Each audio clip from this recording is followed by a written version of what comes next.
મિત્રો youth એજ્યુકેશનના educational વિડીયોમાં આપનું સ્વાગત છે. જો આપણે ધોરણ 12 કોમર્સમાં એસપી વિષયની અંદર પહેલું ચેપ્ટર છે શેર બહાર પાડવા, એની અંદર આપણે ચર્ચા કરી રહ્યા છે. તો આજે જોવાના છે ત્યાગપત્ર અને શેર વહેંચણી પત્રક.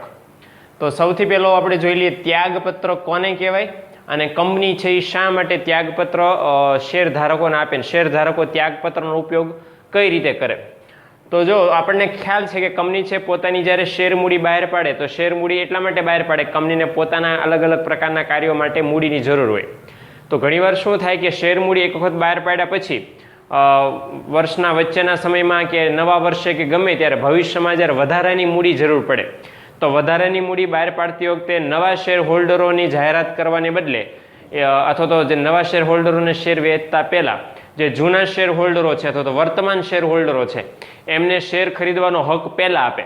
તો આપણે એને હકના શેર કહીએ છીએ. એટલે ખાસ અહીંયા સમજીએ કે કંપની જ્યારે પણ વધારાના શેર બહાર પાડે તો કંપની વર્તમાન શેર ધારકોને વધારાના શેર ખરીદવા માટે આમંત્રણ છે નવા શેર ધારકો કરતાં પહેલાં આપે તો એને હકના શેર કહેવાય. એટલે હવે અહીંયા શું થાય છે કે જે વર્તમાન શેર હોલ્ડરો હોય એમને કંપનીના શેર ખરીદવાનો મોકો છે પહેલાં મળે નવા શેર હોલ્ડરો કરતાં.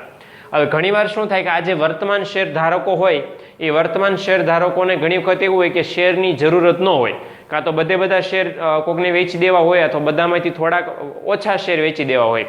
તો એવી વખતે આ વ્યક્તિ શું કરે છે કે બધા અથવા તો થોડાક શેર આ શેર હોલ્ડર બીજી વ્યક્તિને આપી દેવા માંગતો હોય તો એ શેર આપવા માટે જે પત્રનો ઉપયોગ કરે એને ત્યાગપત્ર કહેવાય. એટલે દાખલા તરીકે મારી પાસે રિલાયન્સ કંપનીના 1500 શેર હોય, હવે મારે 1500 શેર કોઈ બીજી વ્યક્તિને આપી દેવા હોય તો 1500 શેર મારે કોઈ વ્યક્તિને આપવો હોય તો એ આપવા માટે હું જે દસ્તાવેજ કે પત્રનો ઉપયોગ કરું એને કહેવાય ત્યાગપત્ર કહેવાય. હવે ત્યાગપત્રનો ઉપયોગ તમામ શેર ધારકો કરી શકે એના માટે કંપની એને છૂટ આપે છે. અને જ્યારે પણ આર્ટિકલ્સ ઓફ એસોસિએશન એટલે કે નિયમન પત્ર બનાવે ત્યારે પણ આ ત્યાગપત્રની જોગવાઈ એની અંદર કરે છે, જેથી ભવિષ્યમાં શેર ધારકો આ ત્યાગપત્રનો ઉપયોગ કરીને ભવિષ્યમાં પોતાની પાસે રહેલા થોડાક અથવા તો બધા જ શેર કોઈ બીજી વ્યક્તિની તરફેણમાં એનો ત્યાગ કરી શકે કે એને આપી શકે. આ ત્યાગપત્ર લગભગ બધા જ શેર ધારકોને કંપની છે શેર મંજૂરી પત્રક જ્યારે આપે શેર ધારકને ત્યારે એની સાથે જ મોકલવાના આવે છે, જેથી વર્તમાનમાં ભવિષ્યમાં ગમે ત્યારે શેરની ફેરબદલી કરવાની થાય, શેરને વેચવાના થાય ત્યારે ત્યાગપત્રનો ઉપયોગ કરી શકાય. હવે જે આપણે ત્યાગપત્રની ચર્ચા કરી, ત્યાગપત્ર છે બે ભાગમાં વહેંચાયેલું હોય છે, જેમાં એક ભાગ ત્યાગપત્રનો અને બીજો ભાગ છે શેર મંજૂરીની વિનંતીનો હોય છે. તો પહેલો ભાગ ત્યાગપત્રની અંદર શું હોય છે કે એની અંદર શેર હોલ્ડરની સહી હોય, જેની પાસે અત્યારે કંપનીના શેર છે વર્તમાન સમયમાં એની સહી હોય છે ને એની અંદર એ જણાવે છે કે બધા અથવા તો બધામાંથી કેટલા શેર એ ત્યાગ કરવાનો છે અને સામેવાળી વ્યક્તિને આપવાનો છે એની વિગત છે અહીંયા દર્શાવેલી હોય છે. બીજો વિભાગ છે શેર મંજૂરીની વિનંતી કરતો.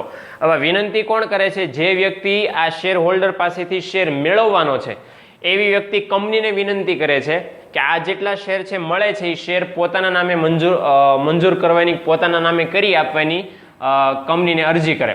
તો જે વ્યક્તિની તરફેણમાં શેર આપવામાં આવ્યો હોય એ વ્યક્તિ છે એ કંપનીને અરજી કરીને એ શેર પોતાના નામે કરી આપવા માટે અને પોતાનું નામ સભ્યપત્રકમાં જોડી આપવા માટે આ નવો વ્યક્તિ છે વિનંતી કરે. અને વિનંતીના આધારે કંપની છે એ શું કરે તો કે કંપની છે એ શેર અરજી અને વહેંચણી પત્રક હોય એમાં નવા સભ્યની એની અંદર એન્ટ્રી કરી દે. હવે શું થાય, જ્યારે પણ ત્યાગપત્ર હોય તો ત્યાગપત્ર ક્યારે મોકલવું હોય, ક્યારે મેળવવું હોય, ક્યારે સબમિટ કરાવવું, આ બધાની સમય મર્યાદા નક્કી કરવાનું કામ જે તે કંપનીનું છે. અને કંપની સમય મર્યાદા નક્કી કરે ને એ પ્રમાણે સમય મર્યાદાનો ઉપયોગ કરીને કોઈ શેર હોલ્ડર પોતાની પાસે રહેલા શેરનો ત્યાગ કરીને અન્ય વ્યક્તિને આપે અને અન્ય વ્યક્તિ છે એનું ત્યાગપત્ર કંપનીને મોકલાવે તો કંપની શું કરે, એ ત્યાગપત્રની નોંધ અરજી અને વહેંચણી પત્રક હોય, શેર અરજી અને શેર વહેંચણી પત્રક એની અંદર કરે. અને જ્યારે પણ સભ્યપત્રક બનાવે તો એ સભ્યપત્રકની અંદર નવા વ્યક્તિનું એટલે કે નવા સભ્યનું નામ છે એની અંદર નોંધે. તો આ હતું ત્યાગપત્રક, જેની અંદર વર્તમાન શેર હોલ્ડર હોય પોતાની પાસે રહેલા બધા અથવા તો થોડા શેર બીજી વ્યક્તિને આપવા માટે જે પત્રનો ઉપયોગ કરે એને ત્યાગપત્ર કહેવાય. એ આપણે ચર્ચા કરી. બીજું ખાસ એક સરસ મજાનું પત્રક છે એ છે શેર વહેંચણી પત્રક. તો શેર વહેંચણી પત્રક એટલે શું? તો કે શેર અરજદારો એટલે કે શેર હોલ્ડરો જે લોકોએ કંપનીના શેર ખરીદવા છે તો એવા શેર અરજદારોને ફાળવેલ શેરની વિગતો દર્શાવતા પત્રકને શેર વહેંચણી પત્રક કહેવાય. ઘણીવાર શું થાય કે એટલા બધા શેર હોલ્ડરો હોય, એટલા બધા શેર અરજદાર હોય, શેર એપ્લિકેન્ટ હોય કે એ લોકોએ કયા વ્યક્તિએ કેટલા શેરની અરજી છે કંપનીને કરી છે, એમાંથી કોને કેટલા શેર ફાળવવામાં આવ્યા છે, કેટલા શેર નામંજૂર થયા છે એ એમને મૌખિક યાદ રાખવું અઘરું બને. તો એ સરળતાથી યાદ રાખી શકાય અને સરળતાથી માહિતી સંગ્રહ કરી શકાય એના માટે કંપની સેક્રેટરી છે શેર વહેંચણી પત્રક બનાવે છે. એની અંદર શું હોય કે જેટલા શેર અરજદાર હોય, કંપનીને કેટલા શેરની અરજી કરી, ક્યારે અરજી કરી, એમનો પ્રકાર શું છે, આ બધી વિગતો જે પત્રકમાં દર્શાવાય એને શેર વહેંચણી પત્રક કહેવાય. હવે જોઈએ એની અંદર કઈ કઈ વિગતો હોય. એક તો હોય વિગતો હોય શેર અરજદારનું નામ હોય, એનું સરનામું હોય, પછી એણે કેટલા શેરની કંપનીને અરજી કરી, કેટલા શેર ખરીદવા માટે અરજી કરી તો એની સંખ્યા દર્શાવવામાં આવે. પછી જે અરજી કરી એમાંથી કેટલા શેર એના મંજૂર થયા તો એને દર્શાવવામાં આવે. પછી શેર અરજદારનું ડીમેટ ખાતો નંબર, એનું ડીમેટ એકાઉન્ટ નંબર, પછી ડિપોઝિટરી સંસ્થા હોય તો એનો આઈડી નંબર પણ આ શેર અરજદારની વિગતની અંદર સમાવેશ થાય છે. તો આટલી બધી વિગતો હોય છે તો વર્તમાન સમયમાં શેર હોલ્ડરોની સંખ્યા તો શેર અરજદારોની સંખ્યા ખૂબ વધારે હોય અને પરિણામે હાથે તૈયાર કરવું છે અઘરું બને.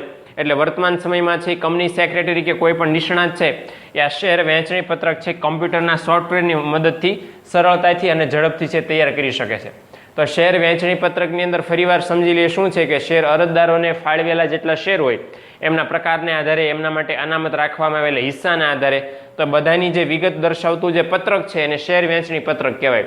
ખાસ આપણે આગળના વિડીયોમાં જોવાના છે કે શેર વહેંચણી પત્રક સેક્રેટરી જ્યારે તૈયાર કરે તો સેક્રેટરીએ કઈ કઈ ફરજો છે નિભાવવી જોઈએ અને સેક્રેટરીએ કઈ કઈ બાબતોનું ધ્યાન રાખવું જોઈએ જેથી શેર વહેંચણી પત્રક અધૂરું ન રહે અને એની નોંધણી કરતી કોઈ સમસ્યા ન નીવડે. તો આ વિડીયો માટે નેક્સ્ટ વિડીયો માટે આ વિડીયોની લિંક આ વિડીયોના ડિસ્ક્રિપ્શનમાં આપને ઉપલબ્ધ છે. તો મિત્રો વિડીયો લાઇક કરો, શેર કરો અને સબસ્ક્રાઈબ કરો.